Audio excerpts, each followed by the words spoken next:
Hello, everyone, and welcome to this very important session as you think about how to finance your executive MBA.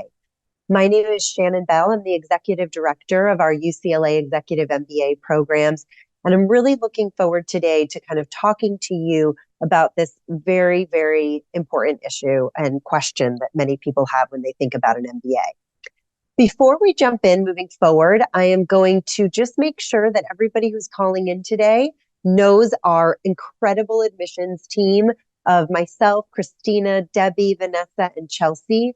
We are all here to help you every step of the way. Hopefully, many of you have met with us either in person, virtually, or have set up, even communicated via email or set up some time with us. We are here for you to answer any questions. And there's lots of ways to get connected to us. So if you haven't, we'll send all of these details in our follow-up, but make sure you make that a priority to ask any of your questions. We are here for you, as I said, every step of the way. Moving forward. So we do have before we jump in, I do just want to let you know we're mid-season. We're closely approaching our second deadline, but we really are kind of open almost all year round. We accept applications from August 1st all the way through to May 1st.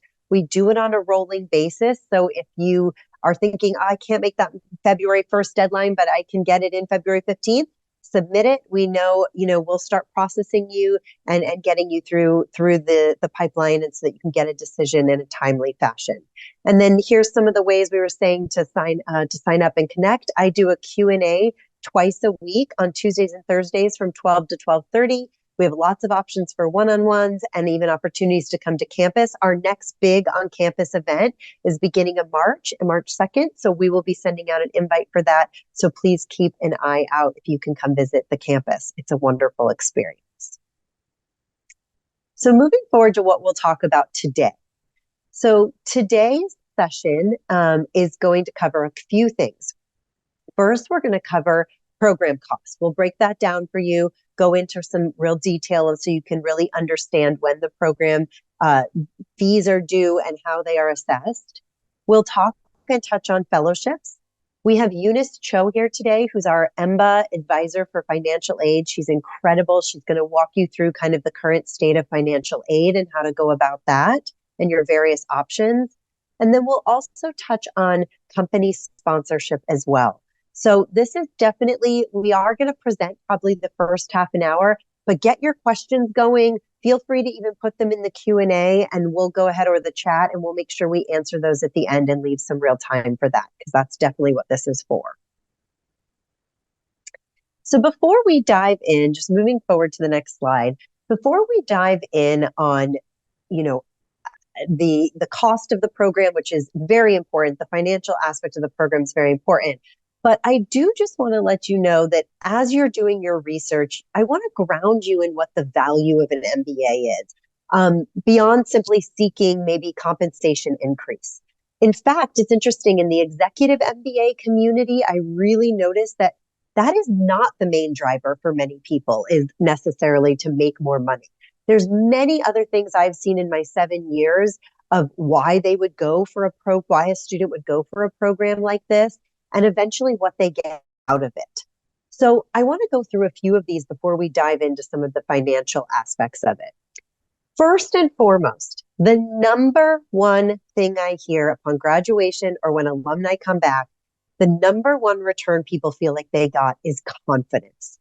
A new level in confidence in how they show up as a leader, how they work with their cross-functional partners, how they run their teams, how they create vision statements. All of these things are things that I hear as a big takeaway in just their confidence, how they show up in a professional environment. So that's number one. Then if you go down here, the first three, emotional intelligent leader, better problem solving and critical thinking skills, and a comprehensive business knowledge. These are all in many ways skill-based. And they are things where you could go and you could do a Coursera course, or you could go take a short certificate and probably get some additional expertise on these.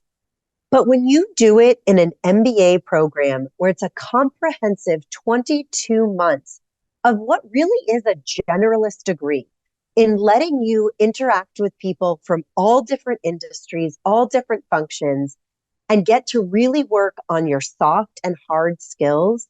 That is really transformational. When it comes to leadership, I just want to touch on that people talk about how getting time out of your day, you're probably grinding, and getting time to really think about what is an emotional intelligent leader? How do I want to show up? And we have a whole curriculum where we talk about frameworks of leadership and what makes successful leaderships. But we also do 20 hours of one-on-one coaching you're going to get in this program. You're going to dive deep into your leadership challenges. You're also going to do probably 5 to 10 hours of team-based leadership. So where you're really working with your study teams to focus on how do I show up better in a team environment. All stuff you can bring back to your workforce. Problem solving and critical thinking skills. People just tell me they come out of this program and they've got 5 new ways to solve a problem. They think about things differently. They approach problem solving differently, learning again from your classmates and from your faculty. Comprehensive business knowledge is really about that cross-functional expertise. People come into this program and they typically have one area of expertise they've been building up. They're either building up in the finance area, building up in the marketing area, building up in operations.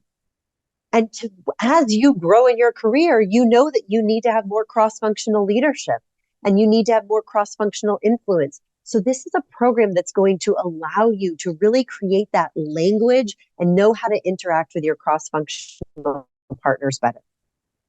The lower part of this is really focusing also on you. So expanding and diversifying your network, absolutely. And you're doing this at a top institution in this country and one that is known globally. So being able to have that network to call upon, yes, for jobs and job switches, but also to call upon just to help you show up better and solve problems better is really, you can't discount that. So you really should be thinking about when you're looking at schools, is this network the type of network I want? Differentiating yourself, we know it's a competitive job market out there. So absolutely having that MBA, even if it's not a job you want that says you need that MBA, it's going to give you that edge. It's going to give you something to talk about. And again, it's just going to let you show up better as a leader. And earning more, research shows it, and we hear time and time again that the MBA did unlock jobs that were just not there for them before, or gave you that confidence to go for a job that makes so much more money that you, again, maybe didn't see yourself in that role before this program.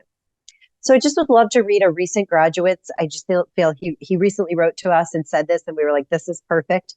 He said, ROI, Sudapan, ROI comes from the relationships we built with our classmates, the UCLA Anderson brand, the lessons about leadership, management, and communication, the wisdom we developed from collaborating with our mini boards, the comprehensive set of courses, the new perspectives we developed in our classrooms and applied to our day jobs, and the experiences we gained from jumping into the unknown and launching our new startups. Collectively, all of these contribute towards the ROI. It's a 2-year program with a lifetime of returns. So I hope that just gives you some grounding as we kind of go through this presentation. We're going to be very focused, obviously, on the nuts and bolts of financing this, but I don't want to lose track of the value that the MBA brings far beyond just financial. Go to the next slide, please. Okay, so let's dive into the nuts and bolts of how the program is priced. So this is a 22-month program, and it is what we call a flat fee program. The current price that you see there, the $185,552, is for the current class that started this past fall. I do just want to say that every year we don't actually find out the fees, so we won't find out the fees for this incoming fall class until about early summertime.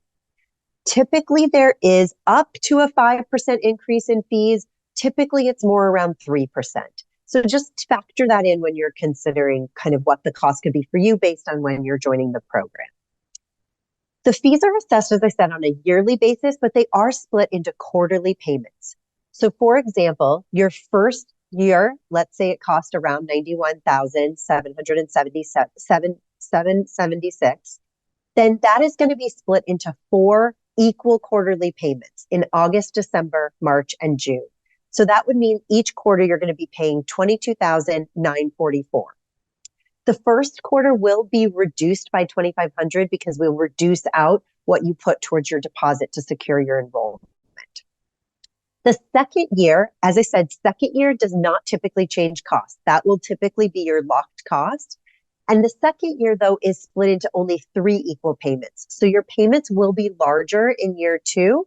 It'll be, if it was this year, it would be $30,592 per quarter in your second year. So this does break down for you what the application fee is, the admissions enrollment deposit, which is how you secure your enrollment in the program, and then, as I mentioned, how it's split for year 1.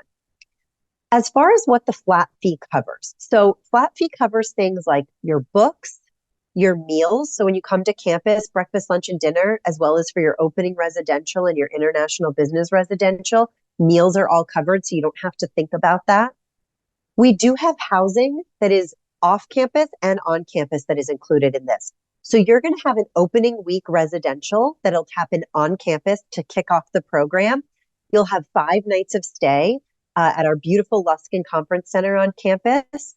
And, many people will tell me, oh, I don't need that. I can take that money back. I don't need to stay there. But we require it because so many people talk about the value that it brought to actually stay on campus, really be present, especially when you're getting to know people and launching the program. Then between year 1 and year 2, there's an international business residential. That is fully covered as part of this. But you do have to just cover your flight because there's multiple places that you can go to. So the flight may cost different and everybody likes to fly in different comfort levels. And then depending on which schedule option you choose, if you choose biweekly, you'll have 1 night of lodging per quarter. And then if you choose monthly or blended, where you come once a month, you'll have 3 nights of lodging covered. So that is all part of it as well. Additionally, you can take 16 units are required of electives, which is around 3 or 4 classes, but many of our students take more, and there is no additional cost for those additional electives unless it is another international trip. Then that does have some cost, but many people take 2 or 3 extra electives, and there's no cost for that.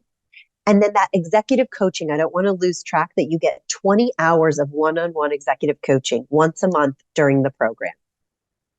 There are some additional costs that are minimal that you may want to consider.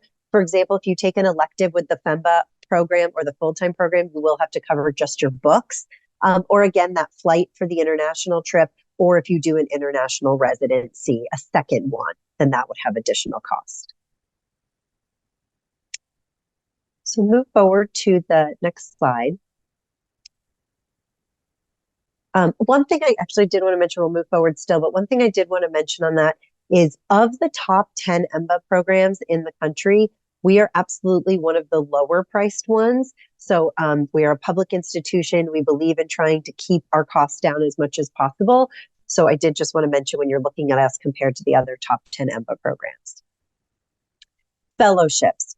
So I like to always say that, if you're out there reading Reddit about, fellowships and scholarships, make sure you're reading about EMBA specifically, because you will read in full-time MBA programs, there is quite a bit of fellowship and scholarship money given out, but it's not as common in EMBA.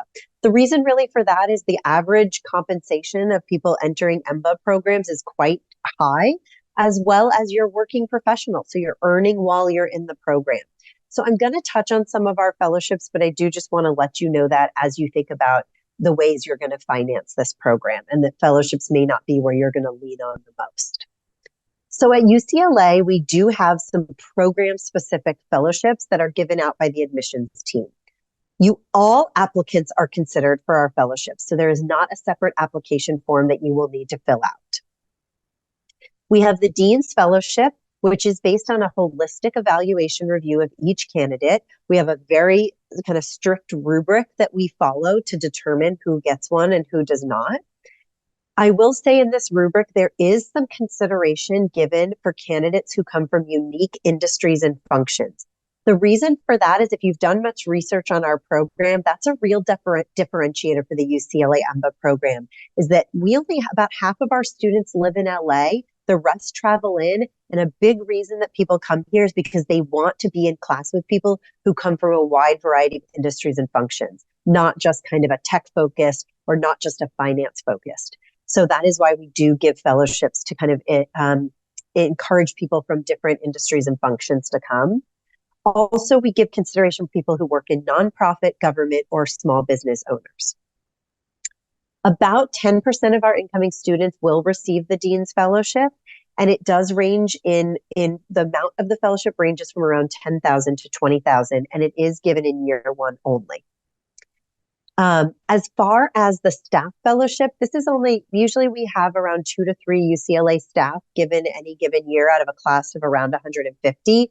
And we do award to full-time UCLA staff $20,000 total, 10 in the first year, 10 in the second, and you will need to show employment verification in order to receive that. So moving on to the next slide. And I know there's some questions coming in. We'll definitely get to those for sure.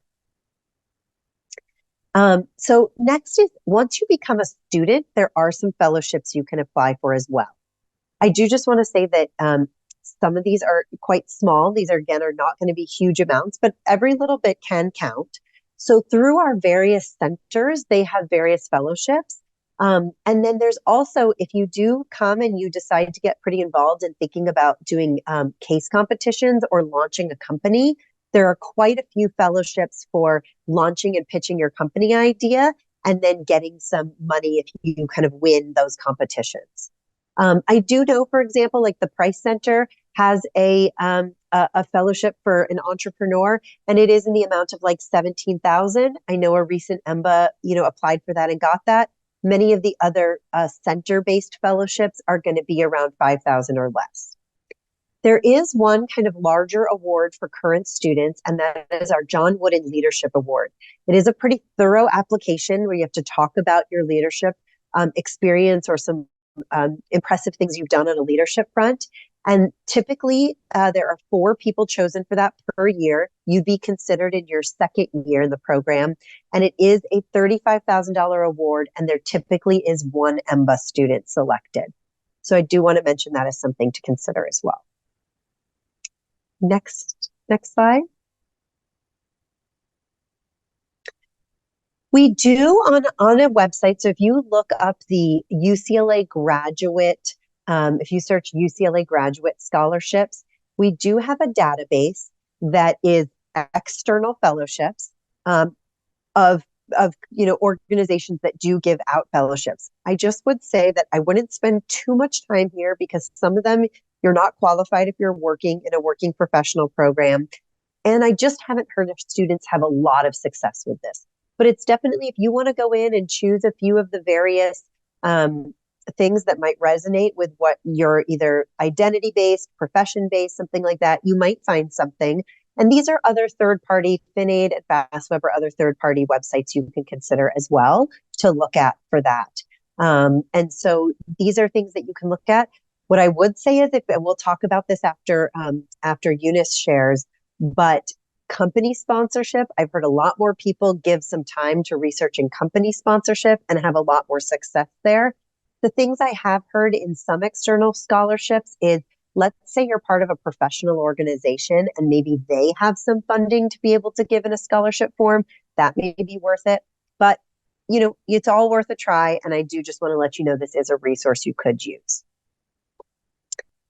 Okay, I am going to switch gears now. Oh, sorry, one more piece before I jump over to introduce Eunice. On our website, so if you go ahead and actually scan this QR code or take a screenshot of it, you can find a great video by Dean Gonzalo Freixas, who is a tax professional as well, in addition to being a dean. He's a professor of accounting, and he does a video, and he also does a live session your first year in the program, talking about how you may be able to get some tax write-offs for the program and for your tuition fees. I will say it used to be before the 2017, you could write off the whole thing, but due to the Tax Cut and Job Act of 2017, that has changed. Some things to consider, go watch the video, but some things to just kind of consider. If you have any 1099 income, you can write off your full tuition and fees. So even if you're not the primary or it's not your primary income, maybe your partner or family member has a way to kind of get you working under some 1099 income, that is a possibility. Also, your employer does have some paid education that they can take and give you tax-free. I think it's up to $5,250. So consider looking into potentially that or negotiating that with your company. It's possible to get even more tax-free if they can show that there's a reason where this directly benefits your work. And around employer tax benefits that you can use, something just came out that Dean Frasius recently told me, where if you are a current student and you take out student loans and you then go get a job, let's say 2-3 years later, and your company has educational benefits, you can actually take those educational benefits and pay off your student loan. So that is a new thing that recently came out. So look into that if, or consider that as a, potential as you think about what companies to go get jobs with, and that might help you pay down some of your student debt. And then also, if you live in California, in New York, Alabama, or Hawaii, there are some write-offs you can take at a state level, state tax level. I always do say you'll just want to also, consult, and even Dean Frasius says this, you'll want to consult a tax expert, before anything, but he does give you some really good ideas to think about to see if some of it might apply to you. I will now turn it over and then we'll come back and I'll kind of wrap up, but we will turn it over to Eunice Cho, my colleague in the financial aid office, and she is going to walk you through some of the loan specific things that you can think about. So Eunice, I'll throw it over to you. Thanks, Shannon. Hi, everyone. My name is Eunice Cho, and I'm the Associate Director of Financial Aid here at UCLA Anderson. Could we move to the next slide, please? So the very first topic I would like to talk about is the loan options for U.S. citizens and permanent residents. So students can borrow from federal government or private lender or both. As you can see in this slide, federal government offers two different types of loans: unsubsidized loan and graduate plus loan. The unsubsidized loan has a lower rate and fees, but you can only borrow up to $20,500 per academic year. So if you want to borrow more than $20,500 for that given academic year, then you can tap into borrowing the graduate plus loan, which has a higher interest rate and fees. But with Grad Plus, instead of giving like a maximum amount you can borrow up to the budget, meaning it includes living expenses if you need to borrow more than the program fees. The unsubsidized loan is almost guaranteed for most of students, but Graduate Plus loan requires a credit approval. However, based on my experience, most students will likely to be approved as long as you don't have any adverse credit history, such as delinquent payments, defaults, or bankruptcy. So the interest rate you see in this slide is for the current academic year, which is 2023-2024. The new rate for 2024-2025 will be released sometime in May, like around early summer.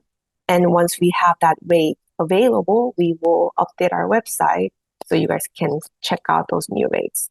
It'd be a little bit higher than that or a little bit less than that. It wouldn't change dramatically, usually. And so for the federal loans, as you can see, they have origination fees as well. So these fees will be deducted from the amount you borrow. So it's not a charge or separate payment you'll need to make. So for example, say you take out $10,000 in unsubsidized loan, then they will charge $105. So you will only receive like $9,895.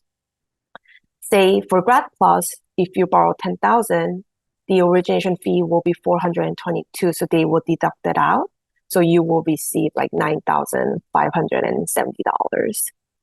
So make sure that you're mindful about these fees on top of the interest rates, as they are your financing costs. And I also often hear many of our students are really concerned about how the repayment would work. if they were to take out these loans. So please note that your repayment does not begin until 6 months after you graduate. You may make payments while you're in school, but you're not required to. And however, the interest rate will start accumulate while you're in school. So at the time when you start the repayment, you get to choose the type of repayment that works best for you. The standard repayment is 10 years, but it can be stretched up to 25 years. Also, if you have relatively low income for whatever reason at the time when you start the repayment, you can also sign up for various income-based repayment options. There is a loan forgiveness option as well, but it's mostly for the students who will be working in the public sector. So say that someone is working for public sector for 10 years and make qualifying repayments for 10 years, then the remaining loan amount can be forgiven. Private loans may be a good option for someone who has an excellent credit, since you may be able to secure a lower rate. Most private lenders don't charge origination fee, so the total financing cost may be lower than federal loans. However, their repayment options are not as flexible as federal loans. So what I usually recommend students to do is do some rate shopping, because these are private loans. You don't apply through our office, you apply directly to the lender. And then I usually tell students to apply at least 2 or 3 different lenders just to see what rate they will offer you. And then you will have to kind of compare their terms and conditions and choose whichever one would offer best options. So just some statistics to share. 36% of EMBA students actually took out a loan this year. Out of that 36%, 77 borrowed from federal government, and the remaining 23 took out a private loans. Based on my experience, I think a lot of students tend to borrow federal loans as the process is much easier, centralized. It's easier to get approved, and they offer such a flexible repayment options.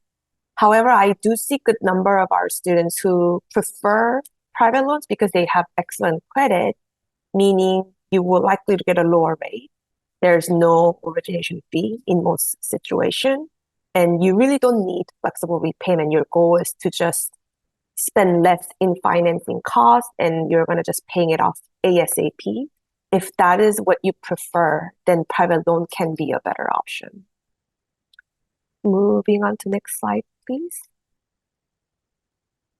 There are loan options for students who are non-U.S. citizens or permanent residents, such as someone who's on H-1 visa.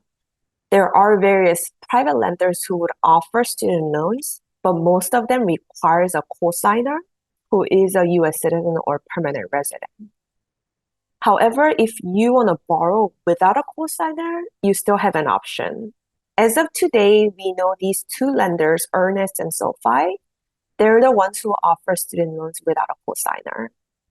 However, note that Earnest only offers loans to borrowers who are from India, China, Mexico, and South Korea only.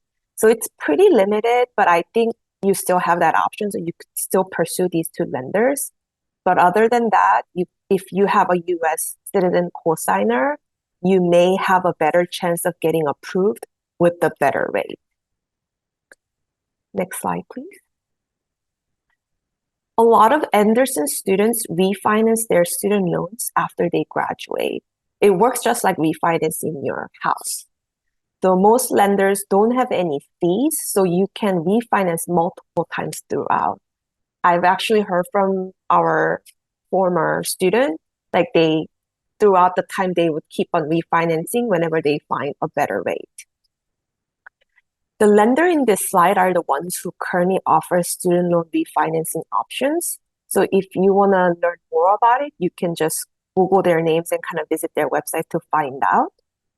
But the current lowest rate that I am aware of is roughly about 5.19%, which you can see it's lower than federal loans. So definitely something to consider. But again, once you refinance out with the private lender, you won't be able to go back to federal loans, meaning you would lose actually all the flexible repayment options that federal government might offer. So that's the only downside, so to say. Even though you get a really good rate from the private lenders, you may want to stick with the federal loans if you still want to utilize those flexible repayment options. And yeah, let me just make sure that I cover all the topics. Oh, can we move back to the previous slide just for a second? Yeah, and I also want to highlight that right before you graduate, our office will send out an email blast basically offering one-on-one student repayment sessions. We think it's a very unique feature that our office offers. Basically, before you graduate, we offer you to schedule some time with us. And you don't have to if you don't need to, but we will talk about how your repayment works with your federal loans, if that's what you borrowed, or with your private loans, and what are the refinancing options available at the time. We will go over all that information. And I think a lot of our students find that very valuable because they could ask a lot of questions that are pertain to their, personal finances and how they want to tackle what are the best strategy to start their repayment once they graduate out from the program. Next slide, please. So some advices and tips. So I usually recommend students to, before they start applying for loans, make sure, check your credit and make sure it's in good standing. And if it's not, try to work on improving the credits too. And also we share those two websites. One is Credit Karma and the other one's annualcreditreport.com. Basically, these are the websites where you can pull your credit for free with 3 different credit bureaus. Make sure to check your credit with all 3 credit bureaus because I've seen cases where one credit bureau looked great, but the other one had some issues, and it could be identity theft or fraud. In that case, you want to make sure that you fix that with that specific credit bureau so that your credit looks great with all 3 credit bureaus. And the general advice is use the savings first and borrow later. As I briefly touched on the previous slide, both federal loans and private loans, once you take out a loan, once it's dispersed to your account, that's when the interest will start accumulate. So if you don't really need the money at that moment, it's better to use what you have and then try to postpone the timing of the borrowing more towards the later of the program. And this is another one that our EMBA and FEMBA students often utilize. So federal loans can be canceled within 120 days. What this means is it could be a free financing for 120 days. So for example, say you took out $10,000 for the very first fall quarter. That money will disperse in August. Sometime around Thanksgiving, you decided that you actually have this 10K, I'm going to just make up, given from your family member, or it was some kind of bonus from your work. And you decided that, you know what, let me cancel this 10,000 loan. I'm going to just pay 10,000 out of my pocket. You can even definitely do that in the middle of the quarter. And then when we cancel that $10,000, if it's within that 120 days of disbursement, the interest you probably incurred throughout and also the origination fee that you were assessed upfront, it'll all get canceled. So some of our students really utilize it because it could be free financing for 120 days. Next slide. So those are pretty much what I have available for you guys today, but please feel free to reach out to me directly. Here's my email address. I am the point of contact for EMBA students. I know a lot of it is more of a personal related with personal finances and things like that. So if you email me directly, I'm more than happy to answer any questions you might have. And also, if you want to schedule like a one-on-one session with me, we can do that through phone or Zoom. So definitely email me directly. I'll share my calendar so that we could set up a time before the program begins if you want to really dive in and ask more detailed questions. So Eunice, you are awesome. We are so grateful to have you. There are some burning questions that I do want to just like make sure while we're still in your section that we ask. Sure. So I'll go ahead and just read them off.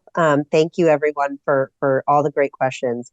So Shardul says, how do we inform the total financing loan amount to Federal Direct Graduate Plus so that they know we are requesting matches with the total EMBA cost?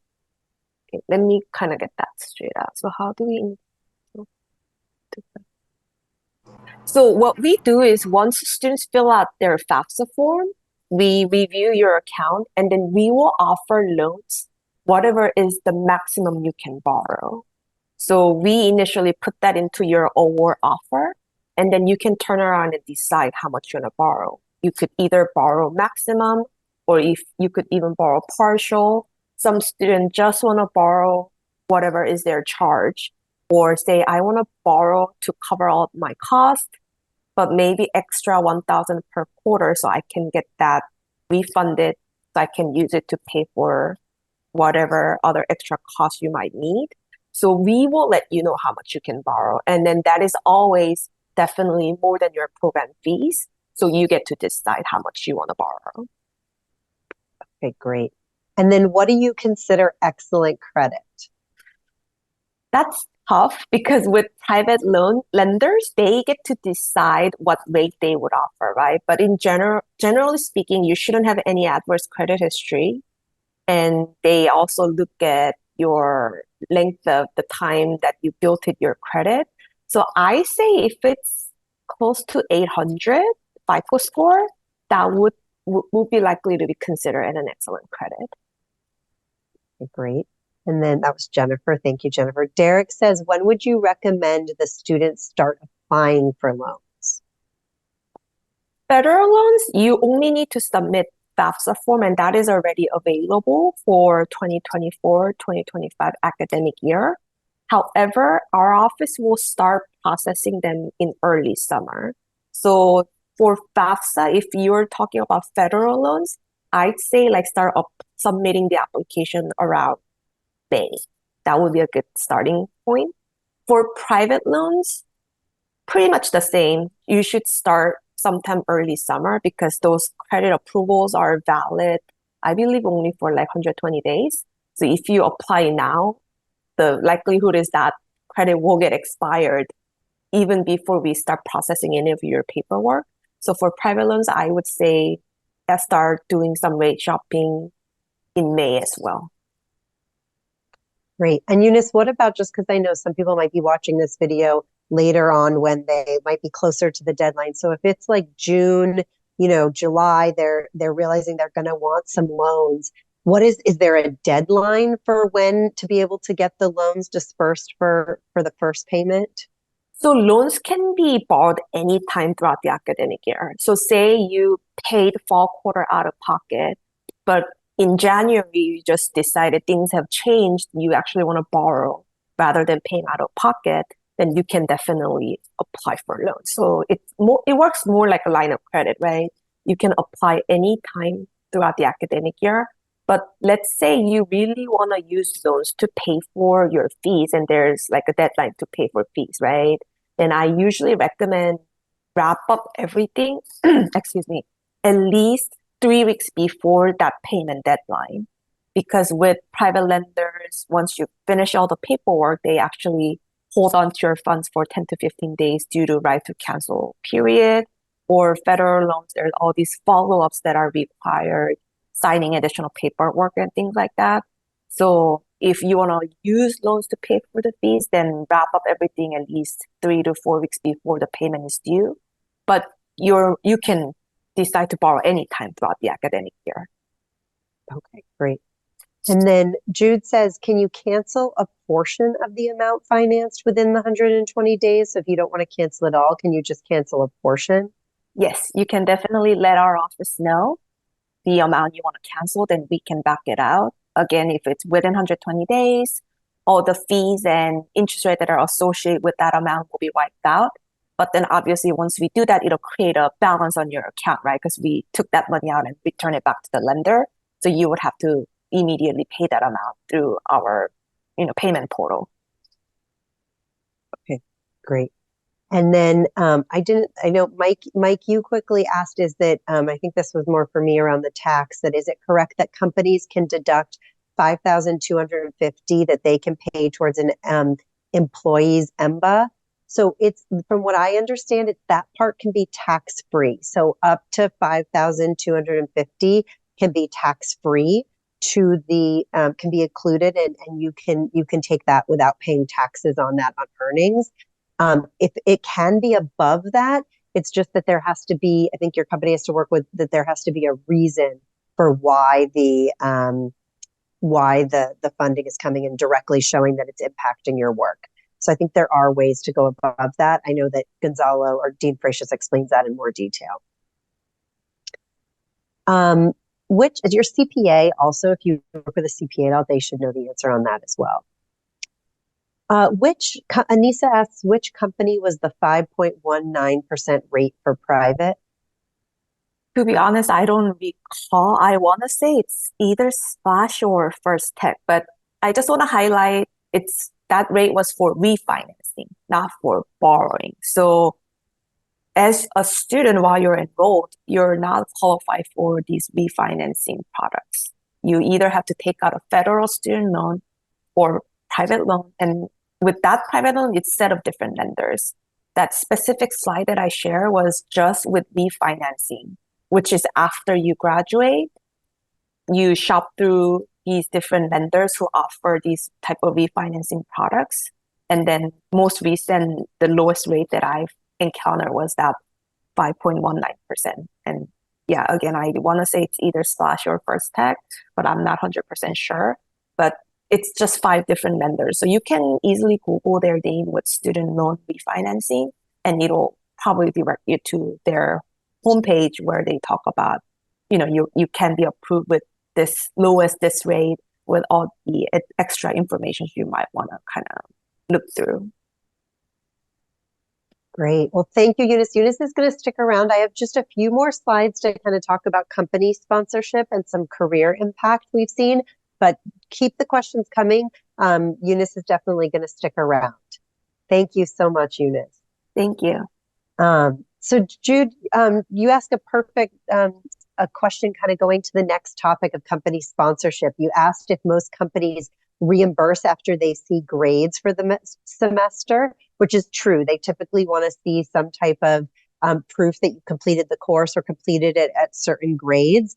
And so to just address that, we do at the end of a semester, we basically can give you a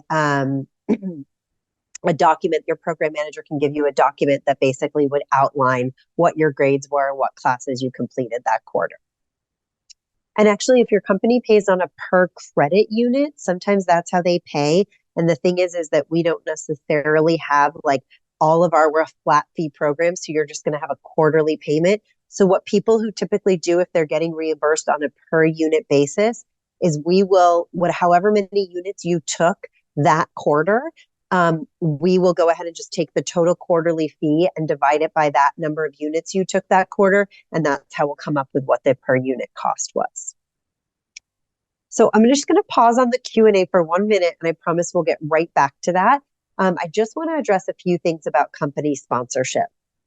So, and this is also a section on our website, and this is something where I would say, I have heard this is something I would spend your time on. If you have either been at your company for some time or they really value you, you're having great performance reviews, they feel like they can't lose you, or how kind of your expertise and what you offer is really unique, definitely don't sit on this. It doesn't hurt to at least ask. The worst you hear is no, but I have heard so many people come back to me and they are so surprised. They're like, I'm so glad I asked. I got more than I thought I would. Or, I've had people come back to me and say, I thought they would never work with me on this. And they're giving me 50% and paying for it. So this is a section I would say, listen up and really think about. So moving to the next slide.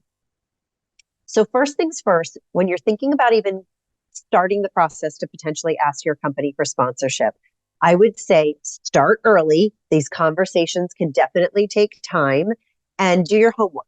So first and foremost, you want to research your company's current policy. Do you even have an educational reimbursement? Is this something that's typically in like an employee handbook or through your HR? And if you do, what is the policy that is reimbursed? Because when you go in for your negotiation and you go in your proposal, you're going to want to know what's already offered and show that you've done that homework, okay? Next, it is very important, and we're going to talk on the next slide about what should go into your proposal, but it is so important to think about your company and think about who is the right person to talk to. First, I always recommend, unless there's extenuating circumstances where you and your direct supervisor don't have a great relationship or, that person's not valued, you're always going to want to make sure include your direct supervisor in. Many times your direct supervisor may not be the one who actually can find the money, but it's really important that they are likely going to be asked whether or not they support it. And so you want to make sure it's a conversation you have with them and that you've started to plant the seed that this is something that you're wanting to do. And you'll see this on the next slide, and why it's going to bring value to the company. Not just of talking about yourself, but talking about why you feel like it will really benefit you and the company to have you go get an MBA. Secondly, you might have to talk and really strategize and think about who are the various peoples you are going to talk to. Because many times what I hear from these students is the money and the funding did not come from HR. Do not go to HR with your proposal typically. You want to go to your business unit head, somebody who oversees a portion of the budget where some of this money could be allocated to you, even if it's not typically earmarked for educational benefits. Also, just be sensitive. Something you may want to do is understand if people got a working professional MBA or maybe even other graduate degree while they were in while they're working for your company. But be sensitive to knowing that some people may not want to share so openly, because many times what I hear is that these things are done a little bit under the table.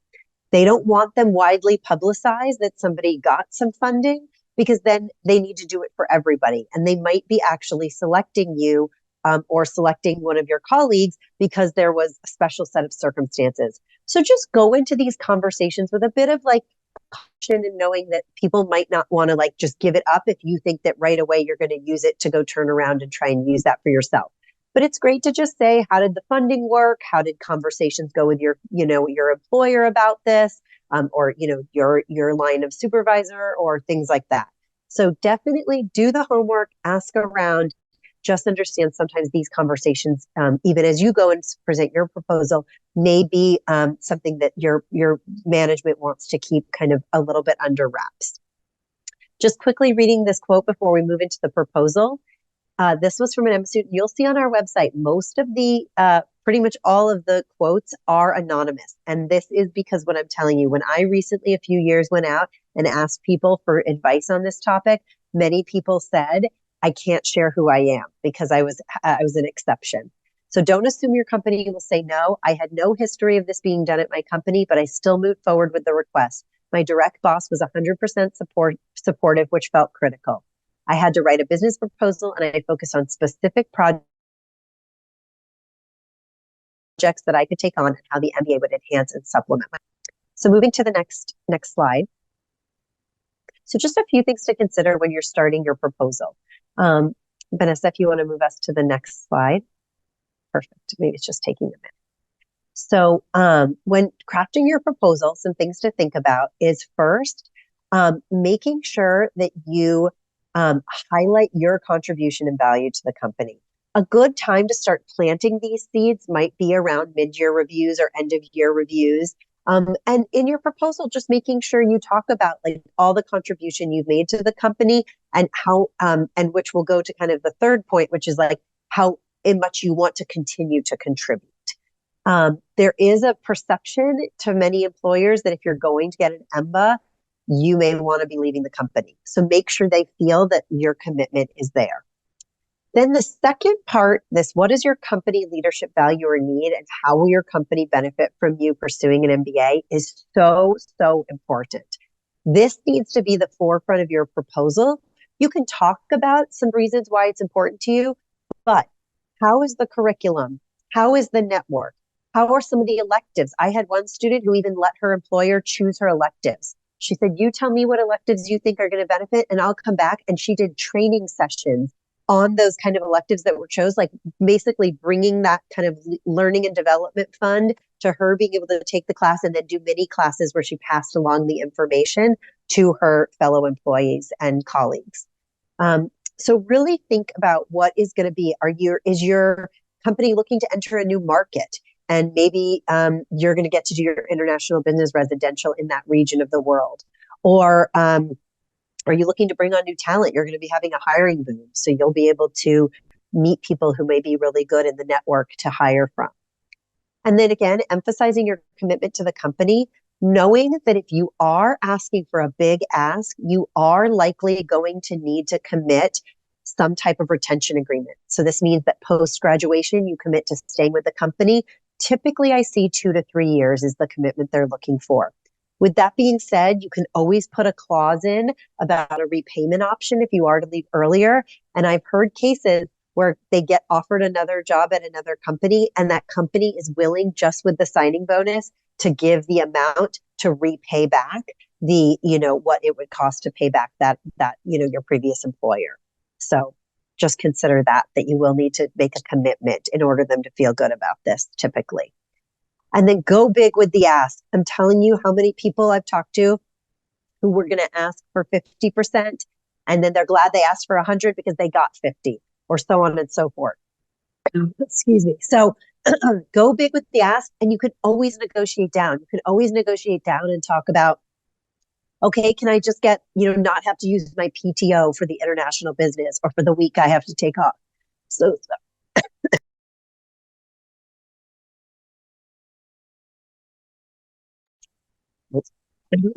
so sorry, everyone. I was hoping that wouldn't happen.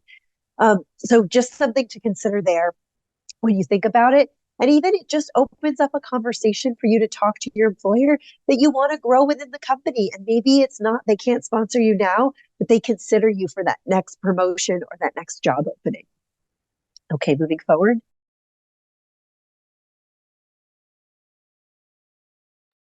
So to wrap up on this career impact slide, and I'm so sorry, I was hoping this wouldn't happen. But we do surveys throughout the time that students are on campus, and in post, and as students are leaving, and we ask them about what did this program have an impact on their career. So if you move forward, here's some data from the last few years that we consistently see. So 88% of alumni feel that the program met or exceeded expectations in achieving their career goals. We have a great career services that can help you with things like negotiating promotions, like if you're in a job search and you're needing to negotiate salary, absolutely they can help you with that and have been very successful. To give you a sense, about 30% of our students actually switch their function, industry, or both. So this can be a program, even if you're looking to make a big career leap. The majority are advancers, but again, definitely a large portion of your classmates are going to be looking to make those switches. And it's really, all I'll say is that it might take a little bit longer if you're doing a function, industry switch, or both. That's what career services says. But if you're looking as an advancer, over half of our students change jobs while in the program, 22 months. So there are things happening even before you end the program. So just keeping that in mind. And then 15% of our respondents typically tell us that they actually launch a business after the program. So you might know, if you've done some research, we have a great entrepreneurship option, business creation program, where about half of our students want to pursue knowing what it would be like to start a company. And so not everybody in those teams goes on to actually start the company, and some don't even go on to start that company, but they use the learnings and they start a company either with their classmates on their own after graduation. And about half, a little less than half, are actually doing that full time. So think about it. There are people who start companies with their classmates, and it's just some extra income in addition to their full-time job. So I know we've got about 5 minutes left. I know we don't have a hard stop. So please, if you do, even if you want to raise your hand and come off mute, then we'll go ahead and try and make sure and get to your questions sooner. But I do want to go back and just see if there are any questions in here that maybe have not been answered yet. And if you do have to leave, thank you so much for joining. And I just want to say, congrats to you for thinking about making an investment in yourself. This is a big decision. This is a huge factor in it, but I hope today's session has given you a little more confidence in understanding what your options are and how it can be possible. Obviously, setting up time with us to talk one-on-one about your specific goals is also something that's available. So let's see. Anybody want to come up? I'm looking to see if can you cancel a portion of the amount? I think that was answered. Trying to see what wasn't answered. I think we can reopen it back up. Yeah, does anybody want to just come off mute with any questions? I have a question. Yeah. Hi, my name's Jennifer Walker. Hi, Jennifer. So great advice, about creating a proposal.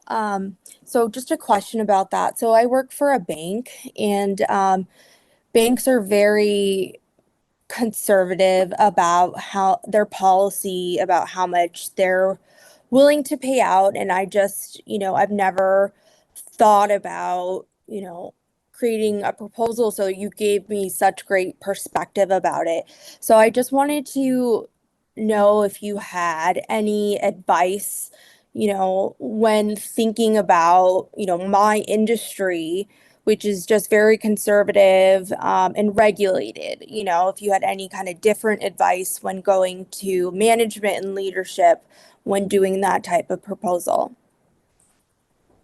No, I'm trying to think. I don't know of any specific examples from the baking industry, but I can understand that being challenging.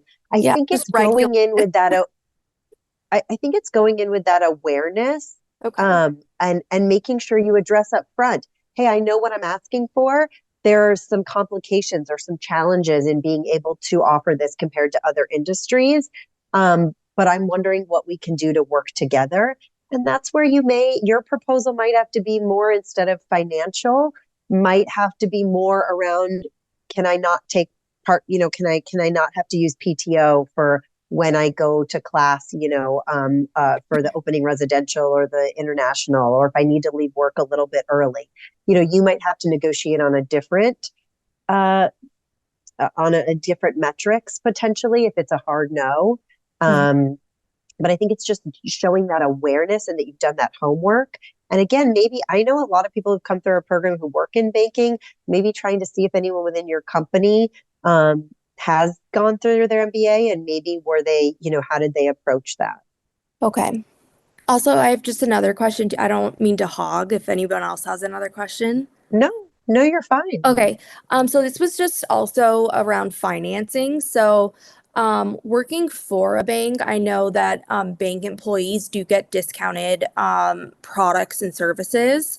So have you ever heard of students who do work for banks getting discounted private student loans from their own banks?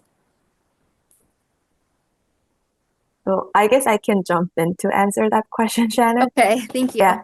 Personally, I never heard about it. If the specific bank that you're working for, if they have a student loan product that I can see, that might be doable, but that should be something you would have to check in with your bank directly.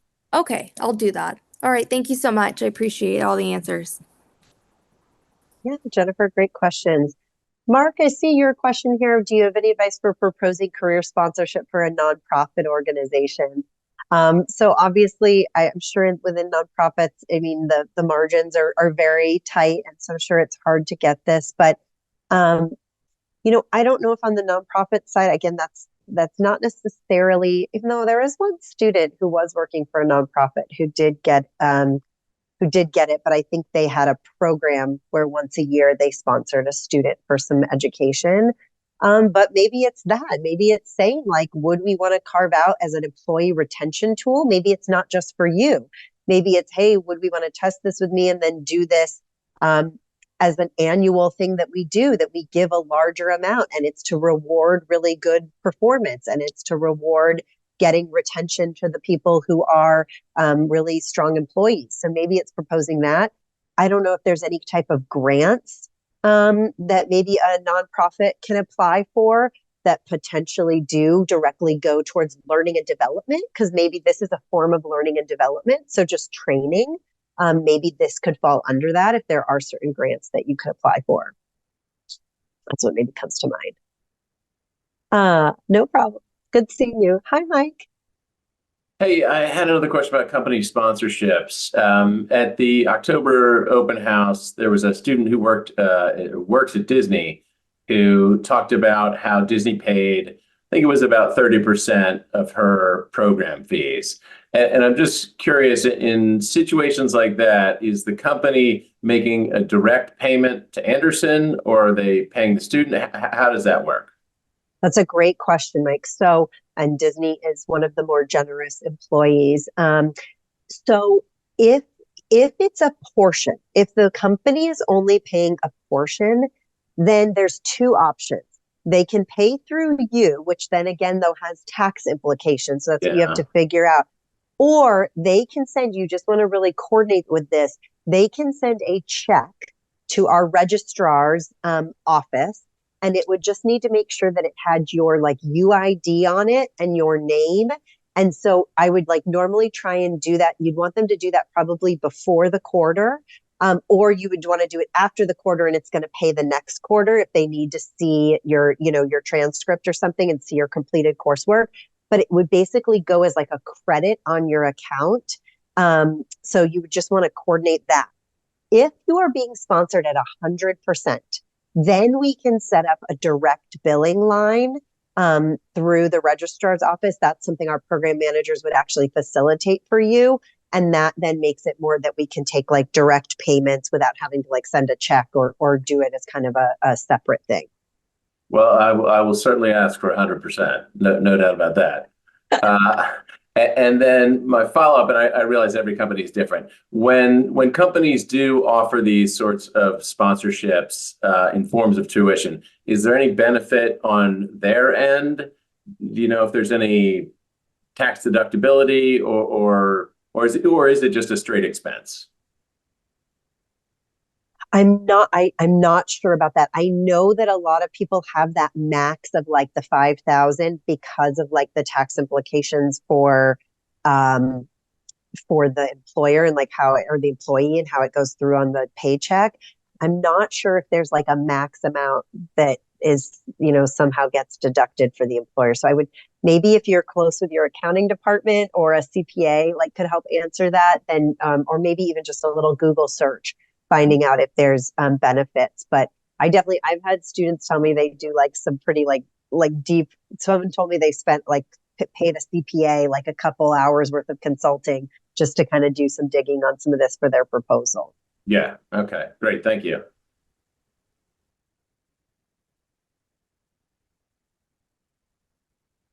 Other questions? These are all great. All right, well, then we will wrap it today. But again, we hope to see everybody soon at various different events, virtual and in person. And you always know where to find us. If you have any questions, you'll be getting a lot of great resources in our follow-up emails. So everyone have a great day and look forward to being in touch.